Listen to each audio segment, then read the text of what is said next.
A Weekend with Wendell by Kevin Henkes.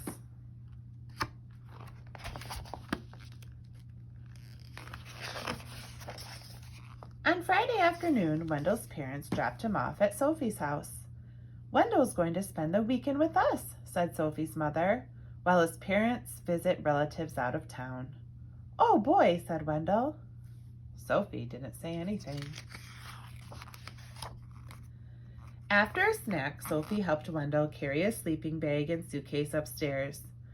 "Well, what are we going to do now?" asked Wendell. "Do you have any toys?" Sophie pointed to her toy chest. "Is that all you've got?" said Wendell. "I've got 1,000,000 times more than that. What else is there to do around here?" "We could play house," said Sophie. "Only if I can make the rules," said Wendell.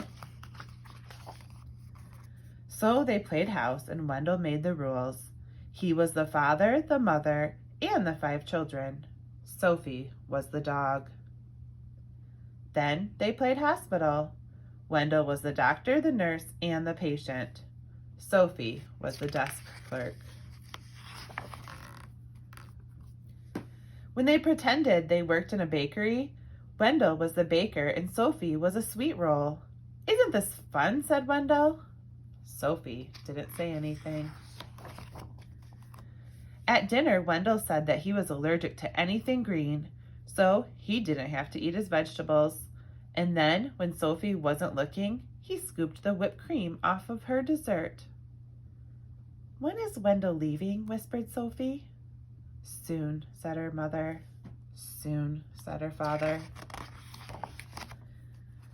After Sophie's parents tucked Sophie in her bed, zipped Wendell in a sleeping bag, kissed them both, and turned off the light, Wendell grabbed his flashlight and shone it right in Sophie's eyes. "See you tomorrow," he said, smiling. Sophie shut her eyes. "I can't wait for Wendell to go home," she said to herself. On Saturday morning, when Sophie woke up, there was a lumpy blue monster jumping up and down on her bed. It was Wendell. She felt something pinch her leg at breakfast. It was Wendell. She heard scary noises coming from the broom closet. It was Wendell. Wendell used Sophie's crayons and left them on the porch so they melted. At lunch, Wendell finger painted with his peanut butter and jelly. "Isn't this fun?" said Wendell. Sophie didn't say anything. "When is Wendell leaving?" whispered Sophie. "Soon," said her mother. "Soon," said her father. "See you tomorrow. Ha, ha, ha. Ho, ho, ha. Ha." Wendell, Sophie. By W. At bedtime, when Sophie put her head on her pillow, she heard something crunch. It was a note from Wendell. It said, "See you tomorrow." Sophie shut her eyes.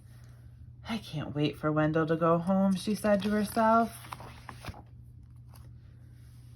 Before Wendell's parents picked him up on Sunday morning, he tried to make a long-distance call. "Is this the North Pole?"